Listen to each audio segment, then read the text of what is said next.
Hi, welcome to Creatrix Podcast, and I'm the host, Hanto. And Andre. And we have a special guest today, Danny Greentree. Hey, Welcome. hey, insert crowd.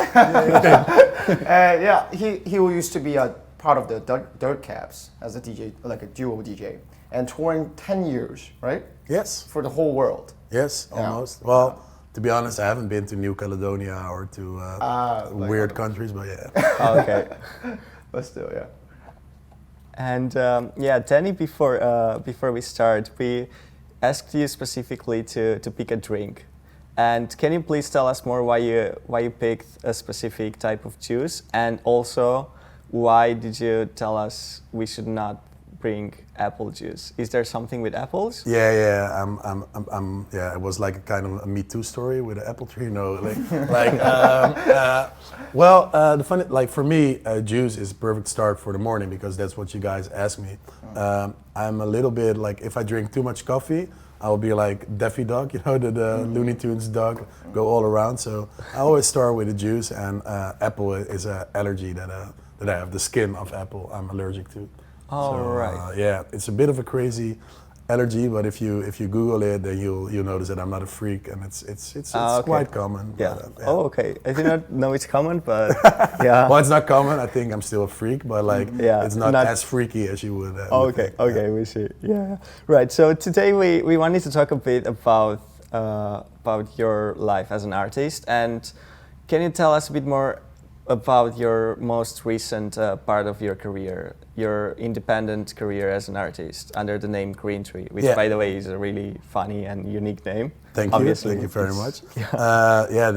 If you translate my name to Dutch, it's Groenenboom, and Groenenboom is Greentree. When we did the research for your name, we were like, asking, does this mean Greentree, his name? Yeah. Because we knew some Dutch names are literally translations to some specific words. When I was like, because, and I'm sure we'll talk about that, like, I'm always amazed by the fact that especially in Asia and especially in China, names are so important. Of course, as an artist, your name is important, but I always think Don Diablo is a good example because the people in China don't get Don Diablo. They don't know what it means. They don't have a reference with the name Don Diablo. So in China, his name is Big Pineapple. Big Pineapple. Big Pineapple, or something like that, Happy Pineapple. That's why he has the alias. That's why he always has the pineapples like on pictures. And you also have the big hardstyle DJ called Brennan Hart. But Brennan is not a thing in China, but family is very important. So his name in China is Uncle Hart. So it's Uncle Hart. Yeah, and if you would be a European artist named Uncle Danny or whatever, people think you're a little bit strange, but in China it's like, family, they can relate to it. So it's so fun to see all those big differences all around the world, and Yeah, actually, I think because China, they use like their own like letters almost every time, like for their own language, due to their characteristic for the language. Yeah. They always kind of change. Literally, they translate everything. For instance, like Korea, we just say call Iron Man is literally we call it Iron Man. Yeah. But for like China, they literally translate to Iron Man for themselves to like call it.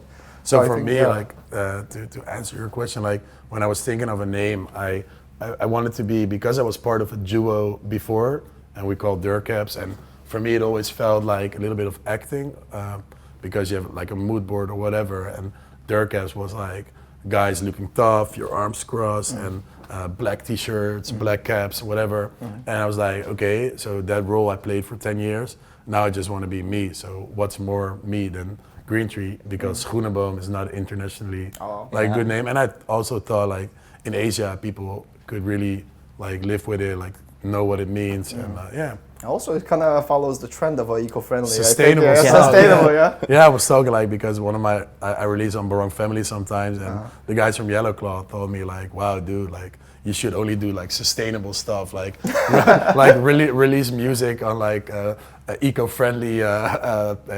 Like it's crazy, man. Like the possibilities, like I feel really at home. Yeah, it could be like very unique. The setting is quite good. That's amazing. But for now.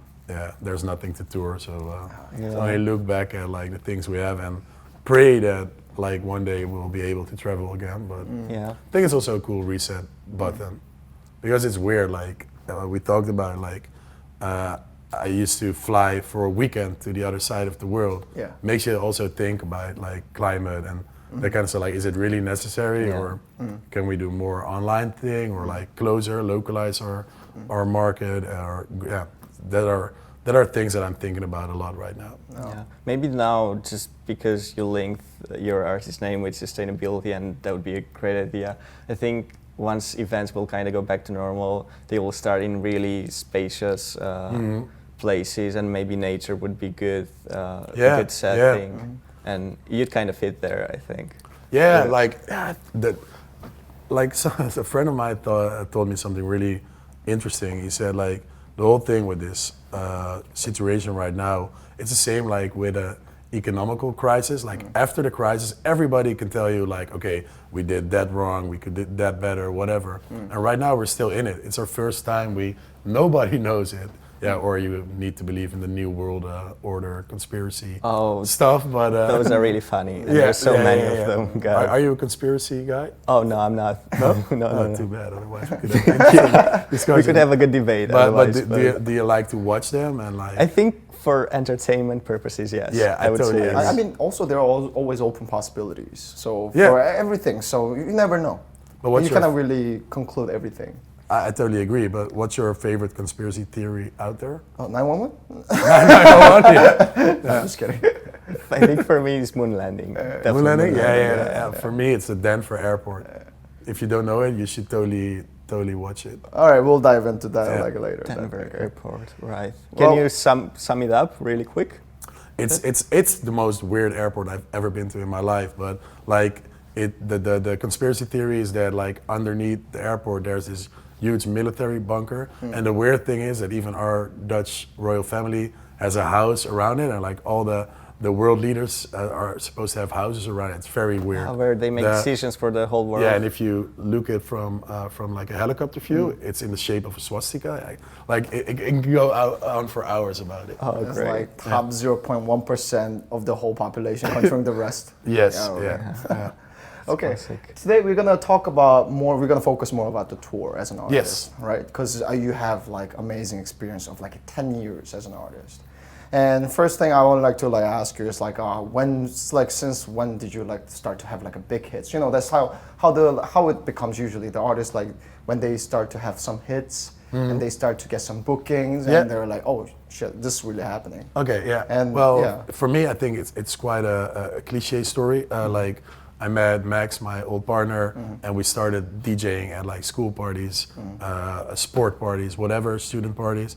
And then I think when we were 15 years old, we had our first like real gig with like Dutch legend Eric E, and we were like, we couldn't even mix. Back then we had like a Discman, so we were listening to the CDs on the Discman in the train towards our gig, and we were listening like in the song when the break was. We didn't even knew that the title of when the music stops was break.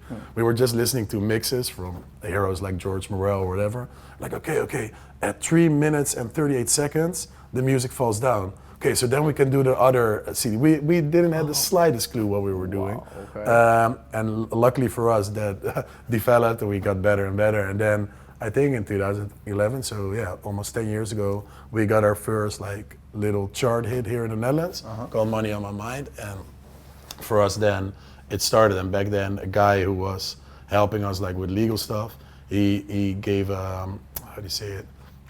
He said like, the Netherlands is really easy. Once you have your food between the door, then it's easy. But to get your food, like that's the hardest part ever. Especially in the music industry and the music business, it's kind of really difficult. I think back then it was easier than now, because then it was only radio. We had social media, like for example Hives or whatever, but it was like not as important as now. I would say now it's one of the most important thing. Like for me, not the most important thing, but it's one of the most important things. For me, that's still music. Then it started, and I think 3 years later, I got my first show in Asia in 2014. But where? I think it was in Malaysia. Zukeo? No. It was a festival, like a really weird festival. I think then Korea was my second gig in Asia. Woo! And I think the first gigs outside of the Netherlands were, of course, in Belgium, Germany. That kind of stuff. Mostly in Europe.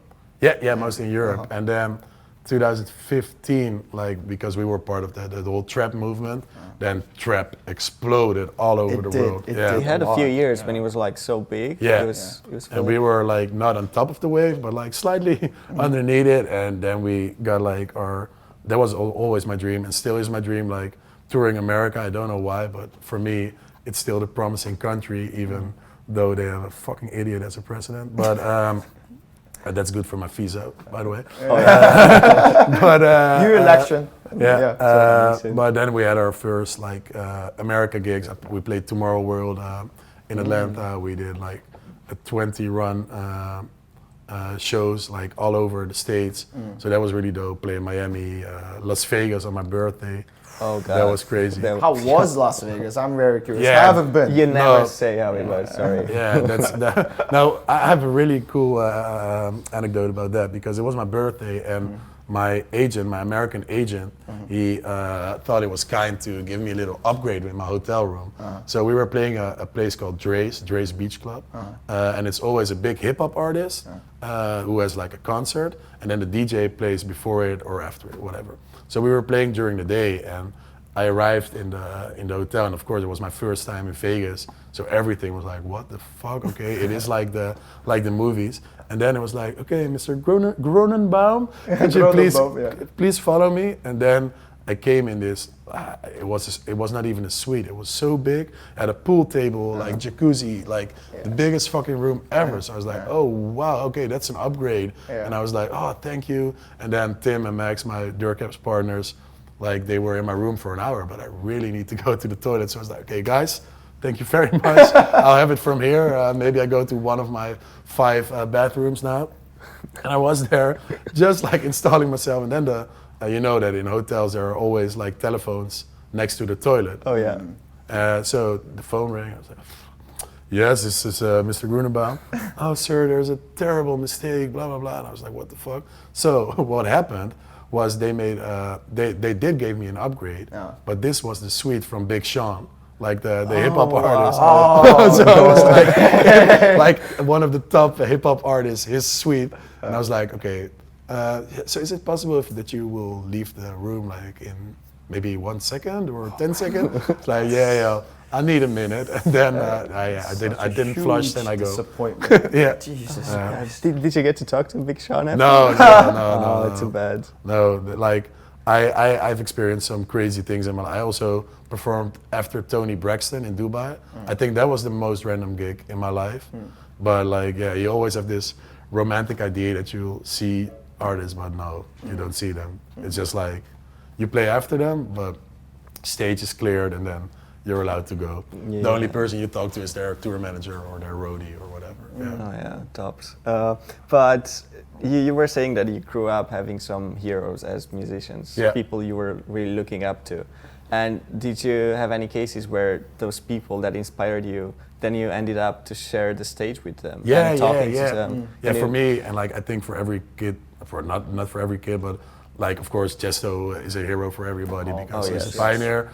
And like Carl Cox, I don't know, but for me it was Laidback Luke. He was also from this area. And he was playing in the clubs here and internationally, and I was obsessed by him. And when I was 16, me and my friends went on a boat trip, and then we always played his mix CD, and he was the hero, you know.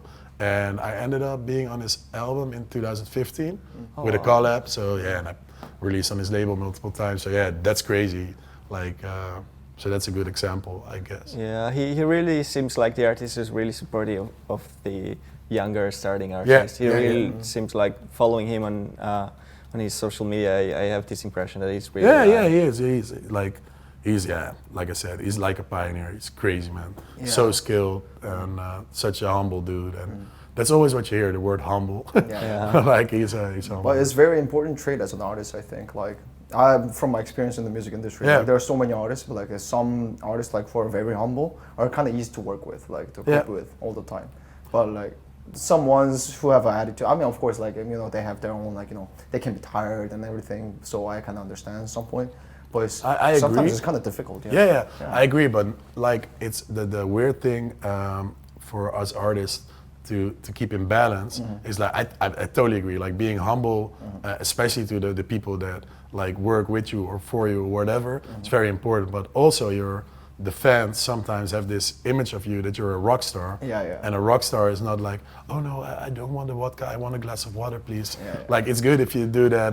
There are guys, I'm not gonna snitch them, but they don't even drink alcohol, but they have riders that look like a liquor store, if you know what I mean. Like it's crazy. And I think that there are DJs that have this whole attitude thing as part of their branding, you know what I mean? But in real life, they're super cool, humble dudes and chill to hang out with. Maybe that's the balance you need to find in your life as an artist. Like, yes.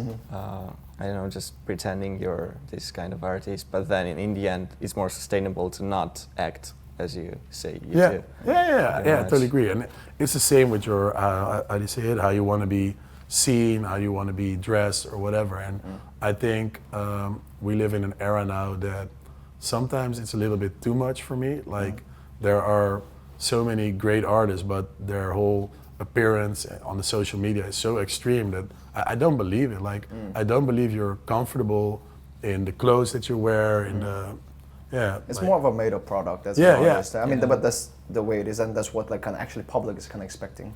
So that's what like actually agencies or the label sometimes like get involved and try to build them like that, like kind of shape them in a way. I totally agree. But I would like to talk about like the tour in terms of tour, like for instance, like the health issue, you know? Because I'm sure like for 10 years you've been touring. And like, for instance, like I'm sure like three of us or a lot of people must have watched the Avicii documentary. That's a very good example.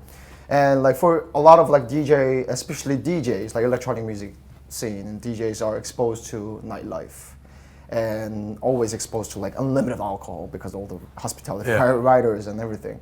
So I was like, wow, but this is really hard to keep the balance, because like one time you just arrive, for instance, like you arrive in Malaysia, you perform one night, and next day you fly over to Korea, next day you fly over to Australia, and all the time difference, the time zone difference, and it's like the food and the airplane, spending most of the time on the airplane, you know, standing in front of immigration for like hours. Like, how do you like how do you do it? Like with the how did you deal with it? Like with the physical and the mental health? Well, I don't have the solution for it. For me, it's just like doing it, because like I think if you're you should always like listen. This might be sounding a bit weird, but always listening to your body and to your mind. Like if you're really tired and you really need some sleep, go to sleep. Don't be worried about, okay, if I sleep now, then okay, tomorrow I will probably have a jet lag. No, just listen to your body. If you feel like you have a lot of energy and you're very happy and you want to have a drink, go have a drink. Even if it's your 20th night in a row, do it. But I think there are no rules. Of course, you can do stuff that really makes it easier, like exercise. Like all the cliche stuff you read is true. Like you can better drink water than beer. Of course, But like it's more fun to drink beer than water. So. And it's the same way. For me, I always try, especially when I fly to the west part of the world, like South America, North America, it's just like jet lag wins. Like I don't even try to win that. But like in Asia, I try to land and then immediately go for a walk or go to do an exercise, and then I immediately try to sleep. But I don't know, maybe 50% of the time it works. And if it don't work, don't get yourself fed up. Go do something else. And that's. And I personally really like to explore where I am. So I have a lot of friends, like I think the majority of the DJs just arrive somewhere, exercise, sleep, stay in their hotel room, being on their computer. And I'm doing the same in the beginning, but then I'll always try to go out. And of course, sometimes I don't like to eat with a promoter, but at the other hand, he makes time for it. And I always do it. Like, But like. Also, the majority of the DJs is like, well, I'll stay at home, order room service. But like, it's very interesting to, like, part of my job is to see the whole world. Why would you go to Malaysia if you're not going out of your hotel, not eat the local food, not being interested in the people that bring you there, you know? Like, I can't get it, so. It's kind of opportunity for, as a DJ, while you're there for work, but also at the same time, you can just like, you can explore the city and the food and the culture and everything. And I had the idea, like, I think almost a year ago. So I was in Taiwan, and I was like, okay, I'm 33 right now. Would be dope if I learn like something like a sport or a new hobby that I can take my touring life to a next level. So I thought of learning to play golf because I'm everywhere in the world. Like, how cool is it to play golf in Romania or in Taiwan or whatever, you know? Like, so I was just starting with it. Now I have a lot of time to practice, so I don't have excuses anymore when this is over. But yeah, and I love to hike. Yeah. So on my rider, because I'm Greentree and like all the sustainable green thing. Living like, your name, yeah? My agent put like a Greentree likes to take hikes. Oh, okay. So if you can provide him with a route, and yeah, that's really funny because like a lot of times the promoters, and most of the time you know how it goes in Asia, it's the warm-up DJ who will be your guide at the same time. It's really cool, man. You see so many dope things. Yeah. Yeah. Were you usually telling the booking agents that you want to spend more time in the country where you were touring? Like, yes, but it shifted a little bit because I'm getting older, so and I'm becoming a father. So that's new for me. Congratulations! Thank you. Yeah. So yeah, especially like when I have my daughter, I think I want to be as many time at home as possible. But and after doing it for 10 years, like normally in my ideal world, if I have a gig for let's say Japan, a weekend in Japan, I would fly in on a Wednesday and go back on Tuesday after. And now it's more like flying in Thursday night and going back on Sunday, you know, like shifted a little bit. I still really love it to be there one day earlier. If it's possible. Yeah, I mean, you can still like, as I said, there's still opportunity, and you can kind of see and travel around a bit. Just to get the vibe of the city and of the lifestyle. Yeah, and try to like, for example, one of the last places I traveled was Mexico, and it was in the west part, Guadalajara. Had a lot of tacos? Yeah, I did, and I tried something local called torta something. It's crazy. It's just like, it's taco, but then it's soft from the outside, and if you have it in your hands, like everything will be dirty, and it's like really spicy. It's really good. I will search the name. But then I was playing on a Saturday, and I landed on Friday afternoon. So I was able to either go to the festival, like the day one of the festival, and see my colleagues, or see something of the city. And I chose for the second one. But then on the Saturday, instead of being in my hotel all day, I always choose to go to the festival early to get a vibe, and yeah. But then it was great because it was Friday. I landed on Friday, and Sunday night I was back in Amsterdam. Yeah. Oh. Wow. Yeah, well, about like since you like travel, like you said, like you've been to Mexico, like Taiwan, Korea, like Malaysia, everywhere, literally. Like, do you feel any kind of difference in terms of hospitality in different cultures? Oh yeah, it's crazy. It's crazy. I'm just kind of curious about it. Yeah, and I also think it's the same in Europe, or but like in Europe, it's in another way different. Like, you can't compare Romania with the Netherlands. Yeah.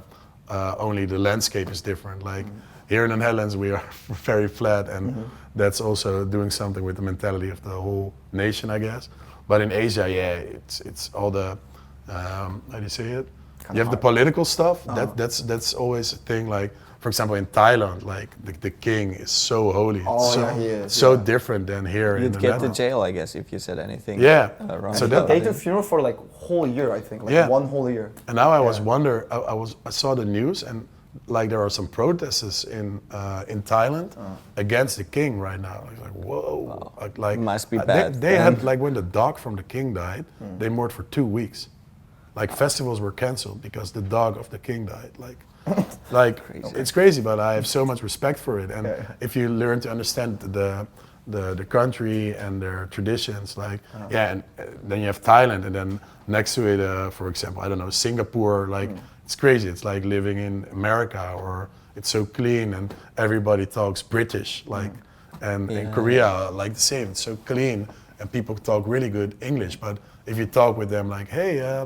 How are things with the North Korea? They look at you like, okay, that's really not done. Like, you don't talk about it. Like, no. Yeah. And like, I think that's a big difference. Like, Europeans are so open and used to talk about everything. And like, for example, Asian people are more closed, and I think American people are more fake. More like, pretentious. Yeah. But yeah, it's really cool to see the differences all around the world.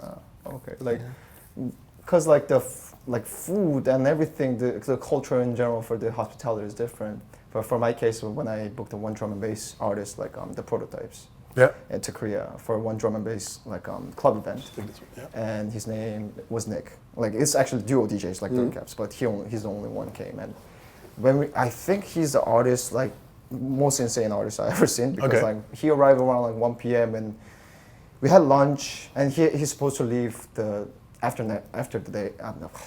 Okay, he arrived on Friday night, and the gig was on Friday night, and he's supposed to leave on Sunday to Japan for the gig. And we drank insanely so much, literally, like, and we had so much fun and party. And sometimes like some artists are there, like you're very like they like to mingle around, but some artists they're like a bit like in the back. But like it really depends on the kind of culture, right? Yeah. Totally agree. Mm-hmm. Yeah, I think it has to do with the Asian way of trying to build relationships, more like than just trying to get stuff done. I think you probably felt that as well in Asia. I think they were like more careful with hospitality, trying to make you feel as nice as possible. Yeah, and also like if you talk about alcohol has a social status in Asia, because in my opinion, that's how I see it. Like there are for example, China. There are so many people like living there. Like my first gig ever in China was in Guangzhou. I have to pronounce it. And I was talking to the promoter. He didn't talk English very well, so I was like, "Okay, tell me something about Guangzhou." He said, "Yeah, we're a small city." So, okay. Small city, but like 20 million people live? Yeah, so I was like, how many people live here? Yeah, 12 million, and then in the outskirts another 10. Dude, like that's not a small city. And then we arrived at the club, which was also a crazy experience because there was no dance floor. It's very common in China. So that's like 1,200 people capacity. Everybody was sitting, and the club called Catwalk. So there was this little catwalk in front of the DJ booth. There were some European models dancing on it. It was crazy. Then we were sitting with the owner, and he didn't talk English. The only thing he could do was give me a shot. And they're not like the big shot glasses we use here, but like this, like the finger. And it was with, I think, chivas, like whiskey or whatever. So it was like, boom. And like, I think I had like 10 shots before I went on, like that was the basic deal of Did you survive? Did you survive in the end? Yeah, because like it's small, like I'm a big boy, so I can take something. But in China, usually they have a very strong alcohol that's like 60% or something. Crazy. So I think that's the shot glass for that one. I think usually, but I think they did lighter stuff. He has to have a gig, so probably they didn't kill me. God, wow. Danny, now to wrap this up, tell us and tell our listeners where they can find you, where they can listen to your music, how like self-promo time. Oh yeah, like I will give the short answer first.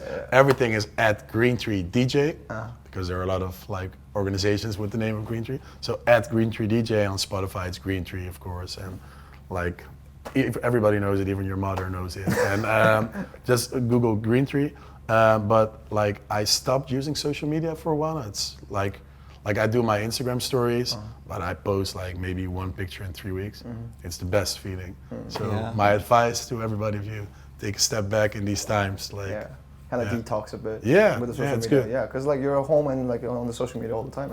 I even stopped using Twitter while I'm driving. I'm kidding. Oh, that's very risky. Don't do it. Danny, it was a pleasure. Thanks a lot for joining us. No worries. And thank you everybody for watching this, listening to this, and we'll see you next Tuesday. Danny, thank you once again. Cheers. Well, thank you very much.